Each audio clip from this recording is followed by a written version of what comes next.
Ito guys, may gagawin tayo isang Poco X3 Pro. Ngayon, papakita ko sa inyo guys yung technique kung paano natin hulihin yung sira nito. Ang problem nito ay patay. Gagamitan natin ng power supply para dito natin makita kung ano yung current na lumalabas. Malalaman natin dito guys kung yung CPU o yung RAM ang may error. Ayan. Power on. 148, 49. Ayan, naka-stack lang siya dyan guys sa 148.52. Ayan. Dito guys ay i-scan natin yung board para malaman natin kung yung supply niya ay buo. Pag uminit yung RAM at hindi uminit yung CPU, malaki ang chance natin guys. Pero kung uminit yung RAM tapos biglang mawawala, magta-transfer sa CPU, yun ang delikado guys. So dito malalaman natin, bubuksan natin to para dito natin makita kung yung RAM ay buhay, yung CPU naman ay may tama. So dito natin makikita guys kung ano yung gagalawin natin. Ito ay sekreto guys, kaya ko sinishare sa inyo para may idea kayo. Ito kasi yung lagi kong ginagawa. Yung ganitong sakit guys ay madali lang siya hulihin talaga. Yun nga lang kung meron tayong scanner. So madali natin malaman agad kung ano yung error. Ayan, tatanggalin natin yung takip ng thermal grease na to sa ibabaw ng RAM. Tapos tatanggalin natin yung frame sa ibabaw para mamaya. Pero i-scan muna natin to para malaman natin dito sa dalawa na yan. Gagamit tayo ng cable. Itong cable na to guys, galing to sa battery. Pinutol ko lang. Tapos i-recta ngayon natin sa cable na pang clip papunta sa power supply. Pero wala tong capacitor guys. Recta lang siya. Ito yung pang trace ko na mga grounded. Pero ginagamit ko to guys dito para madali kong ma-identify agad kung ano yung error. Ito yung recta, walang chips, walang capacitor na ginagamit. Ayan. Saksak natin sa power supply. Tapos, dito natin nalalaman, i-scan natin to sa scanner, makikita natin dito kung ano yung umiinit, kung yung RAM o yung CPU. Pag uminit yung RAM, guys, ibig sabihin, good yan. Huwag lang mawala yung init, at pag nawala kasi mag-transfer sa CPU, ibig sabihin may tama ang CPU. Stable lang siya na ganyan, umiinit yung sa RAM, ibig sabihin, hindi tumutuloy yung power. Pag ganyan, guys. Malaki ang chance natin na magawa ito. Pero kung yung init na yan nawala, tapos magta-transfer sa CPU, mas delikado yun guys. Karamihan nun, 50-50 ang nagagawa. Minsan nagagawa, minsan hindi. Pero ito, ang chance natin dito, siguro mga 95% malaki ang chance natin na mabuhay dahil hindi tumutuloy yung supply. Ang may tama dito guys, yung pinaka-CPU ang i-rebol natin. Ayan o. Uulitin natin guys. Ayan. Uulitin natin. Ayun, uminit ulit siya guys. So, pinower on ko lang. Tapos, nabuhay siya kaso hindi tumutuloy. Ang supply na yan, ibig sabihin, buo yung RAM. Ngayon, ang gagawin natin dito, babakbakin natin yung pinaka-frame sa ibabaw. Doon tayo dadaan. Ayan. Tatanggalin natin yan guys. Ayan, tatanggalin natin. Tapos, tatanggalin natin yung pinaka-CPU, i-rebol natin. Yun yung mga solusyon na madali natin malaman kung yung CPU ay sira at saka yung RAM ay sira. Kasi pag ang nangyari guys, ang init ng RAM, yung kanina na ginawa natin, uminit tapos mawala, magta-transfer yung init sa CPU. Tagilid tayo doon guys. Ibig sabihin, overheated na talaga yung CPU. Pag ganun, pwede siyang magawa, pwedeng hindi. Karamihan talaga guys, siguro sa mga 50% ang nagagawa lang doon is mga 15%. Pag ganun ang sakit. Pero pag itong ganitong procedure na umiinit lang yung RAM, tapos hindi nawawala yung init, hindi nagtatransfer sa CPU, mas malaki ang chance na magagawa natin. Yan guys, ang pinakasekreto dito. Kaya sinishare ko na sa inyo kung paano talaga malalaman kung yung CPU good. Kaya yung iba guys, hindi natin masasabi na yung iba sabi, malinis naman pero nirebol ko, hindi pa rin nagbago. Ibig sabihin, ang CPU mo may sira na talaga. So yun yung pinaka-error natin doon. Pero pag yung sa reading kasi guys ng scanner, talagang paulit-ulit kung ini-scan mga tanggap ko na ganito guys. Pag yan uminit ang CPU, ibig sabihin tagilid tayo dun guys. Pero pag hindi uminit ang CPU, 101% talagang nagagawa yung unit. So dito, ang ginagawa natin, ang uminit ay yung RAM. So hindi nag-transfer papunta sa CPU. Kaya ang ano nito guys, 95% yung chance na magagawa to. Itong unit na ginagawa natin. So babakbakin muna natin yung CPU. Ayan. Kaya kung may share sa inyo guys, kasi araw-araw na ginagawa ko ganito, alam na alam ko na kaagad kung ano yung mga reading na lumalabas at isi-share ko sa inyo para may idea kayo kung ano yung madalas na nangyayari. Pero kung meron kayong madali din naman kung wala kayong scanner, ang unit may power supply kayo, i-power on nyo, kakapain nyo lang kung saan banda ang mainit, kung sa RAM o sa CPU. Kahit wala kayong scanner, malalaman ninyo kung saan yung banda umiinit. Kung yung umiinit ay mahina ang init ng CPU, ibig sabihin good yan. Pero pag malakas ang init ng CPU, tagilid talaga tayo doon. Kung malakas uminit yung RAM, normal lang na malakas uminit yung RAM pag unang power on natin. So pag hindi siya nawala, ibig sabihin wala tayong ibang gagalawin din kundi CPU. Pero pag nawala yung init ng RAM, lumipat sa CPU, 50-50 ang labanan doon guys. Minsan nagagawa, minsan hindi. So yun lang ang na-share ko talaga. At least para alam ninyo kung yung idea na ginagawa natin, kung ano yung mga procedure na ginagawa bago natin galawin yung pinaka-piyesa. So, doon pa lang sa starting, nalalaman na natin kung ano yung ginagawa natin. Kaya, mas madali lang siya guys. Kung may guide tayo na nakikita natin, mas madali lang.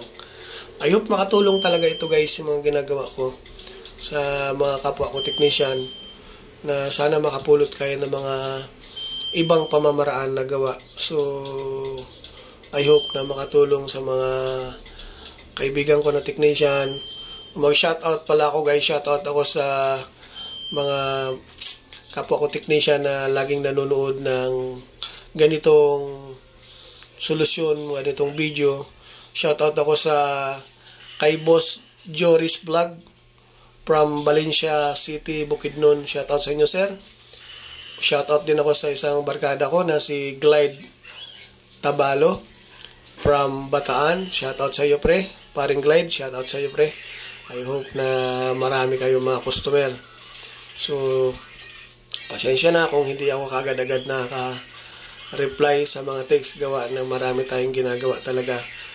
So, pasensya na talaga. Itong mga ginagawa natin ay tutorial para sa mga kapwa natin technician na mga bago pa lang, na I hope makatulong sa inyo guys yung mga ganitong solusyon. Kung bago ka man sa channel ko,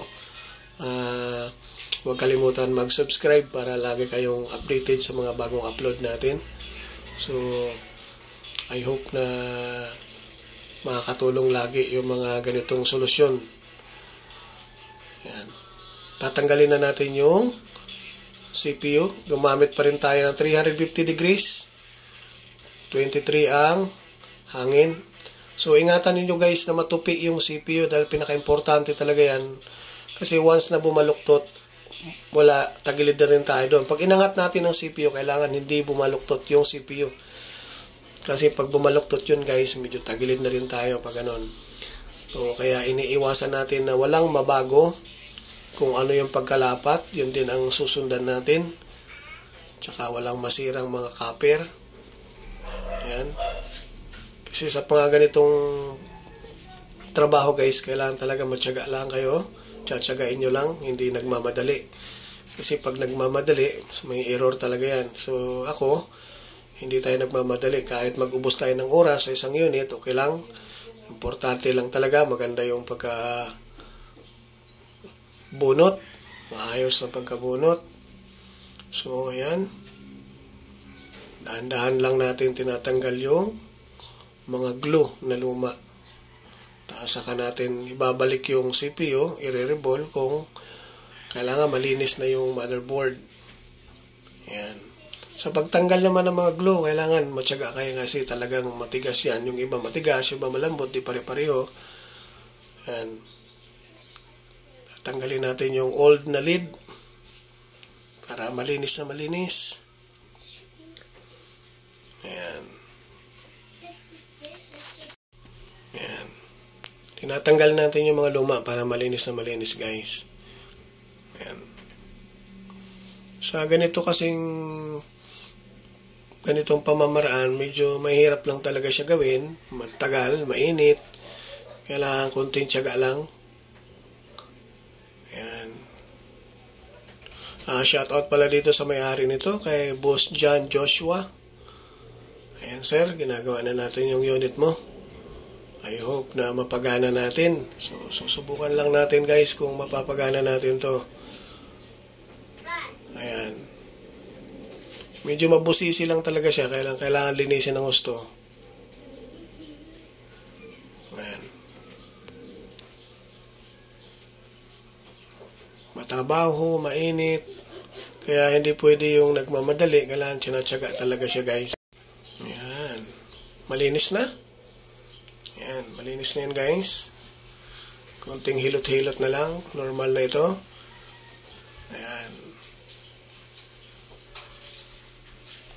Konting linis na lang.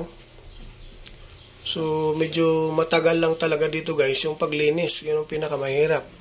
Kasi kailangan ma-perfect natin na malinis yung board bago tayo maglapat ng CPU.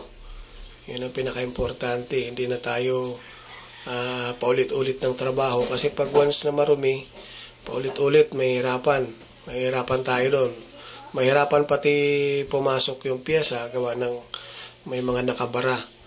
So, yun yung lapat ng lid, hindi pantay-pantay. Kailangan malinis talaga siya bago natin ilapat. Yun yung kanina guys na pinakita ko sa inyo sa reading ng scanner. Doon natin nalalaman kung ano yung madaling solusyon na para mabuhay natin. Makikita kagad kung ano yung totoong sira. Ito kasi ang umiinit ay yung RAM lang, pero yung CPU hindi siya umiinit, kaya malaking chance natin dito na magawa talaga siya. So kung may mali ako dito guys, maaari hindi natin magawa. Pero kung yung sa ginawa kasi natin sa pagbuhat, doble yung ingat na ginawa natin.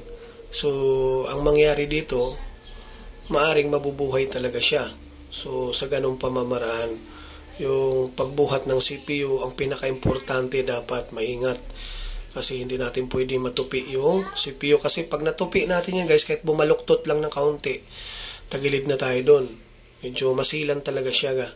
Yun yung lagi kong sinasabi, na pag nag-angat ng CPU, kailangan dobling ingat. Kasi sa atin nakasalala yung buhay ng CPU.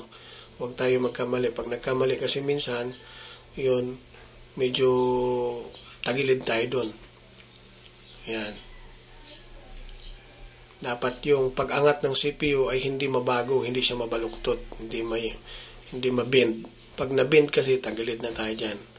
Yan, pangalawang patong lang ilagay natin na LED para makita natin kung hindi kakapal, para hindi siya kumapal. Kasi pag tatlong patong, mahirap malusawin. So, dalawang patong lang tayo para madali natin malusaw pag nilapag natin sa board. Ito yung pangalawang CPU. Ayan. Kanina, inuna natin yung ibabaw. Ito yung pang-ilalim na CPU. Pareho sila dalawang patong. Uulitin pa natin to guys. Isang patong pa ulit.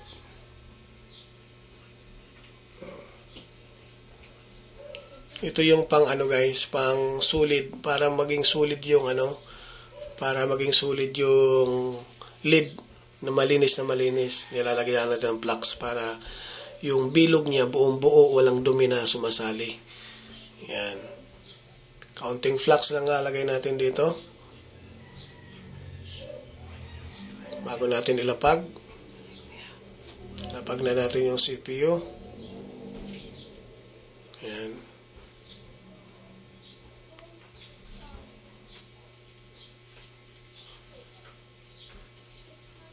Ayan.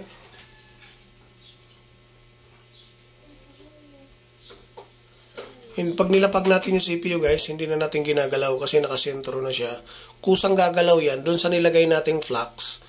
Kusa na yan gagalaw papunta dun sa mga pin out niya. So wag na natin galawin yan pag ganyan. Hayaan lang natin siyang pupunta dun sa pin out niya. Tapos lagyan natin na kaunting flux sa gilid para mabilis malusaw.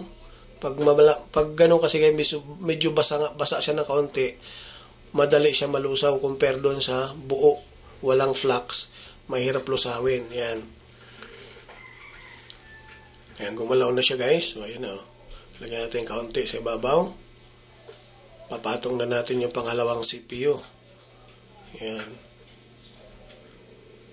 Ang pinaka-sensitive sa lahat guys na CPU, itong sa ibabaw. Ito yung iingatan ninyo dahil dito madalas nagkakaroon ng error. Pag yan natupi talaga guys, ang unang nawawala yan. Kaya yung iba guys na pag nireheat lang siya, nireheat tapos hindi tinuloy, ang laging nangyayari, nagkakaroon ng error, nagiging black screen, nawawala yung ilaw, nawawala yung display. Dito yun, pag nagkaroon ng ground yung pinakaibabaw na CPU, yan yung error niya. Sa dami kong experience sa ganito, marami akong tanggap na yung nainit na guys na hindi tinanggal. Dapat pag nireheat ninyo na silyado, pag nireheat, dire-diretso na, wag nyo nang hayaan na nireheat lang na nakasild pa rin. Kasi once na pumutok yung lid sa loob, magkakaroon ng grounded. So, lalagyan pa natin ng battery. Pag nagdikit-dikit yung paa, tapos lagyan natin ng battery, automatic magkakaroon na ng short circuit. So, once na nireheat nyo, dire-diretso na yun. Yun na yung pinaka-solusyon. Angat nyo na diretso. So, natapos na tayo guys. Titest na lang natin kung magcha-charge ba yung ginagawa natin. O magpa-power ba. Titest natin kung mag-power, mag-charge. Ayun, nag-charge. So, natsambahan natin guys. Ayan, okay na. Nag-charge na. So, balik lang natin yung mga camera. Ayan, babalik natin yung mga camera para malaman natin pag pinower on natin kung buo yung display, buo yung ilaw. Ayan. Assemble muna natin pabalik. Balik muna natin lahat. Bago natin i-power on.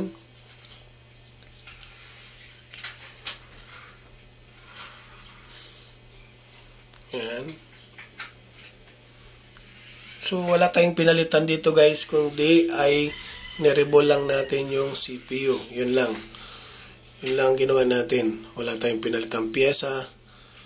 Nirebol lang natin. So, yung ganong pamamaraan guys, yung ganong procedure, sa reading pa lang nakikita na natin kung yung unit mabubuhay o hindi mabubuhay.